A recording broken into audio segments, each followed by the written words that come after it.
Bienvenue sur Africa 24 dans cette nouvelle édition de l'information. Voici les titres de l'actualité. Reprise du procès de Vital Kamerhe ce lundi 25 mai.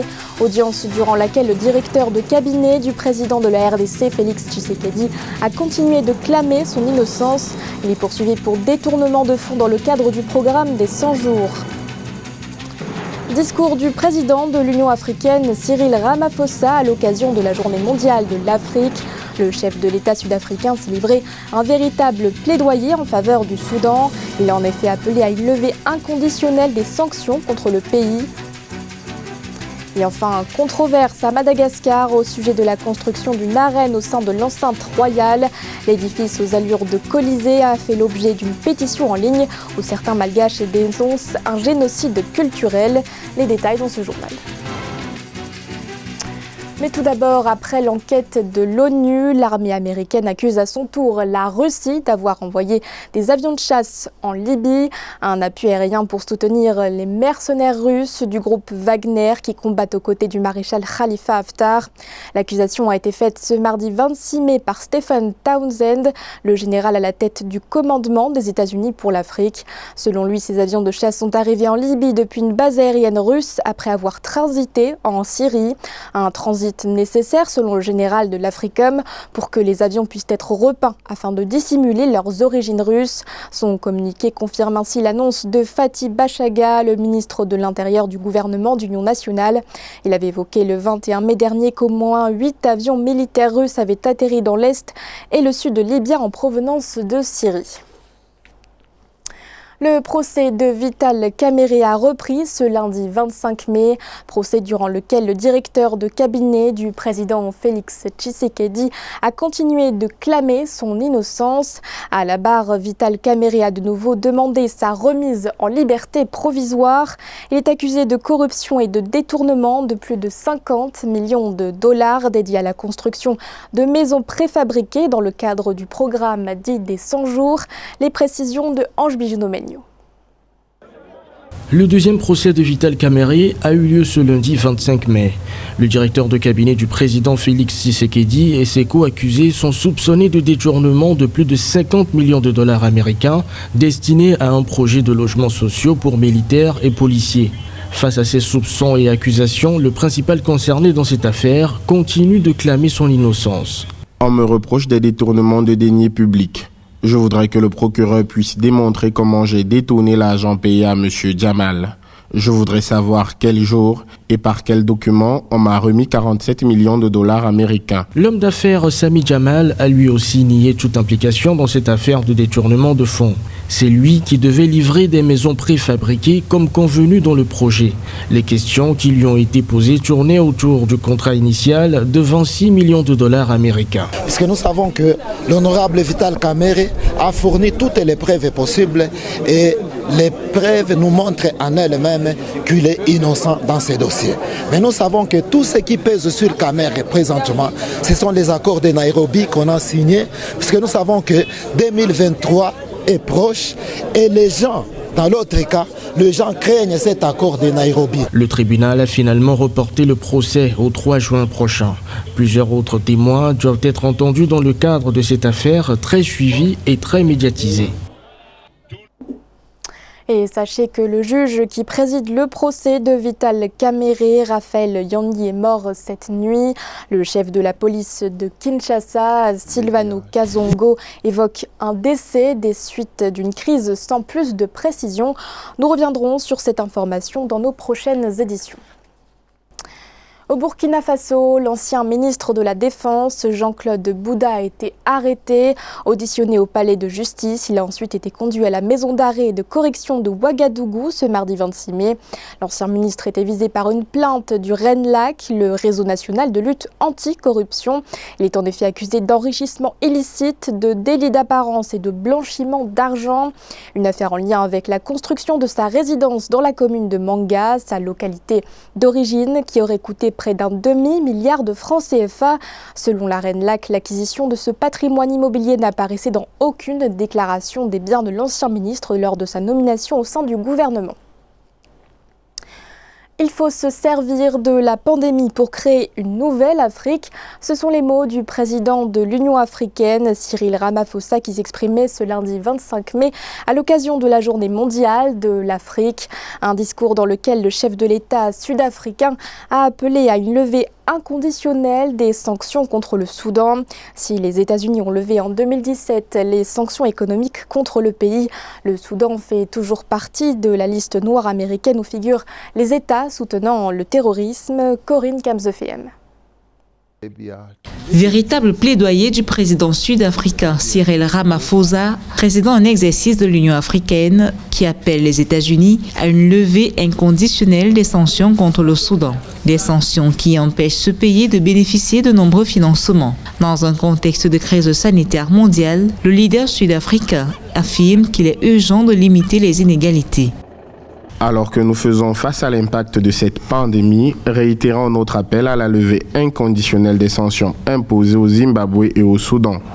Après la révolution qui a entraîné la chute du président Omar el-Béchir, le Soudan est toujours inscrit sur la liste noire des États-Unis, liste des pays soutenant le terrorisme. Les États-Unis maintiennent que ce pays avait hébergé le terroriste Oussama Ben Laden. Le Soudan aurait également abrité des camps d'entraînement terroristes. Aussi, les États-Unis réclament un dédommagement qui s'élève à plusieurs milliards de dollars.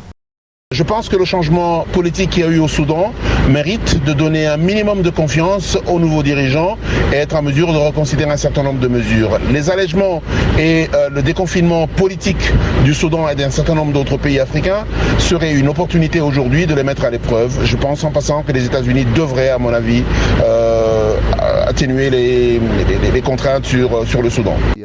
Pour le président sud-africain, il est nécessaire d'œuvrer à la relance économique de l'Afrique ainsi qu'à un allègement du poids de la dette de ce continent. Alors qu'il s'exprimait à l'occasion de la journée mondiale de l'Afrique ce 25 mai, le président Ramaphosa a également plaidé pour le Zimbabwe, dont l'économie plie sous le poids des sanctions infligées par l'Union européenne et les États-Unis. En Côte d'Ivoire, le gouvernement apporte un soutien financier aux entreprises impactées par le Covid-19. L'État leur a en effet alloué un fonds de 3,382 milliards de francs CFA lors de la première cérémonie de remise de chèques le 19 mai dernier. Les bénéficiaires sont issus des 4 fonds de soutien créés par le gouvernement pour limiter l'impact économique du Covid-19 à Manedji. Première cérémonie de remise de chèques d'une valeur de 3,382 milliards de francs CFA aux bénéficiaires des 4 fonds de soutien créés pour apporter un appui financier aux entreprises impactées par la Covid-19. Grandes, petites et moyennes entreprises, acteurs du secteur informel et personnes vulnérables sont toutes concernées par ce fonds de solidarité initié par le gouvernement ivoirien. Il faut savoir que les critères retenus par le gouvernement, dans ces cas de figure, ce sont les critères où les entreprises impactent réellement la relance économique de la nation. Ce sont des entreprises dont l'impact sur la vie économique de l'État et sur la vie économique des Ivoiriens s'est fait durement ressentir. Et puis, il faut que ces entreprises-là puissent effectivement aussi être à jour de leur déclaration des impôts. Il faut que ce soit des entreprises dûment répertoriées au registre de l'État. Au titre du fonds de solidarité, 2,250 milliards de francs CFA seront répartis entre 45 000 bénéficiaires. 1250 personnes sont concernées pour une subvention d'environ 300 millions de francs CFA au titre du fonds d'appui aux acteurs du secteur informel et 48 millions de francs CFA sont prévus pour 5 entreprises des secteurs de l'artisanat, la restauration, le transport et le commerce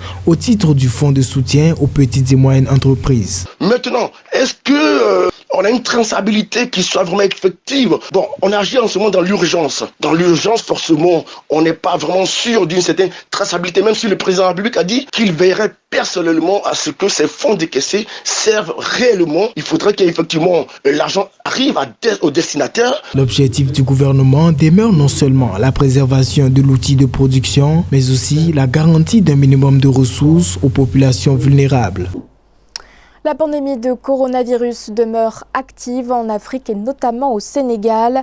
Malgré la proclamation de l'état d'urgence et l'adoption de mesures restrictives, la courbe des infections continue de grimper. Face à l'urgence de cette situation, certains spécialistes prônent pour un changement dans la stratégie de communication du ministère de la Santé sénégalais. Un reportage de notre correspondant El Hadji Ndiaye. La communication au temps de la pandémie du Covid-19 pose-t-elle un problème? En tout cas, de l'avis des spécialistes, il faudrait réorienter la communication, c'est-à-dire il faut que les populations s'approprient des gestes barrières. La forte propagation actuelle du coronavirus au Sénégal inquiète de plus en plus. Il y a aujourd'hui une forte percée sur le terrain du Covid-19 au Sénégal et en Afrique, surtout avec la multiplication des cas communautaires difficilement contrôlables. Je pense que c'est une communication qui est quelque part à améliorer compte tenu des cibles qui sont souvent visées. Je crois qu'aujourd'hui nous sommes à l'ère de ce qu'on appelle la communication par les pairs. Il faut absolument faire descendre la communication à un niveau extrêmement compréhensible. Des mécaniciens peuvent être des cibles et éduquer au même moment leurs amis mécaniciens. Je crois que on peut aller également à l'école, au niveau donc des écoles, donc enseigner la communication à ce niveau. Et je crois que les élèves, à leur niveau également, pourront atteindre d'autres cibles qui sont également des élèves. Le comportement de certains Sénégalais face à la maladie peut s'apparenter à de l'ignorance, puisqu'à ce jour, le Sénégal compte 3161 cas positifs, dont 1565 guéris, 36 décès et 1559 encore sous traitement. Il est ainsi primordial d'adopter les langues nationales dans la communication de la riposte, selon certains spécialistes. La vraie stratégie, c'est d'utiliser nos langues nationales. C'est de décliner tous les programmes, tous les contenus dans nos langues nationales, en pulaar, en wolof, en sérère, pour que les gens puissent comprendre de quoi il s'agit. Des changements dans la stratégie de communication sont attendus si l'on veut mettre fin à la propagation du coronavirus en Afrique. Au Sénégal, par exemple, la communication du ministère de la Santé est jugée peu satisfaisante pour pouvoir faire face à la pandémie et réussir à changer la mentalité de certains Sénégalais. Le changement de stratégie pourrait permettre dans les 3 mois qui viennent de bouter la maladie hors des frontières du pays, d'après les prévisions des autorités. Les critiques fusent au sujet de la construction d'une arène dans l'enceinte royale à Madagascar.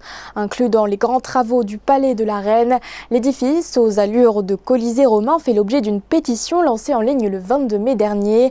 Pétition dans laquelle certains malgaches dénoncent, je cite, un génocide culturel. Un sujet de la rédaction. À Madagascar, les grands travaux du palais de la Reine suscitent la polémique. Au cœur de cette controverse, la construction du Kianja Mazwandro au sein du site historique. Une arène d'une capacité de 400 places aux allures du Colisée romain. Cette construction provoque la colère de certains malgaches qui dénoncent un génocide culturel dans une pétition lancée en ligne ce vendredi 22 mai. Pétition qui a déjà récolté plus de 10 000 signatures. Face au génocide culturel se traduisant par la construction d'un colisée au sein du Rova de Mandjaka Miadana, un site en cours d'inscription au patrimoine mondial de l'UNESCO, nous, citoyens malgaches des 4 coins du globe, exigeons l'arrêt immédiat des travaux et la démolition du bâtiment incriminé. Nous nous érigeons en défenseurs des héritages culturels et historiques à Madagascar. Rendons à Iarivo ce qui est à Iarivo et à Rome ce qui est à Rome. Face aux critiques, la ministre de la Culture, Lalassiana Rakotondrazafi, s'est montrée ferme. Il s'agit bien d'une arène et non d'un colisée. La ministre indique également que l'édifice est construit non pas pour nourrir l'ego du président de la République, mais pour accueillir des spectacles à des fins éducatives sur l'histoire du pays. Lalassiana Rakotondrazafi précise enfin que ce n'est pas le site du palais de la Reine qui fait l'objet d'une demande d'inscription au patrimoine mondial de l'UNESCO, mais bien la haute ville d'Antananarivo. Donc l'idée c'est d'abord de construire son identité, c'est d'apporter le meilleur pour Madagascar avant toute chose, ou en tout cas toute renommée internationale comme peut l'être une appartenance à l'UNESCO. Après donc le débat aujourd'hui autour de ce colisée, elle est vraiment une question malagasso-malgache, à savoir donc une question domestique, une question nationale, où on peut faire rejaillir ou faire émerger des divergences qui peuvent être finalement sur cette dimension de royauté, sur cette dimension historique, et le débat est vraiment centré à ce niveau-là. Financé par l'État malgache, le montant de ce projet n'a pour le moment pas été dévoilé. Pour rappel, la réhabilitation de l'enceinte royale fait partie d'un vaste programme de travaux annoncé par le président André Rajoelina pour célébrer le 26 juin prochain le 60e anniversaire de l'indépendance de l'île. Ce journal a été réalisé par l'ensemble de la rédaction. Merci de votre fidélité. L'actualité continue sur Africa 24.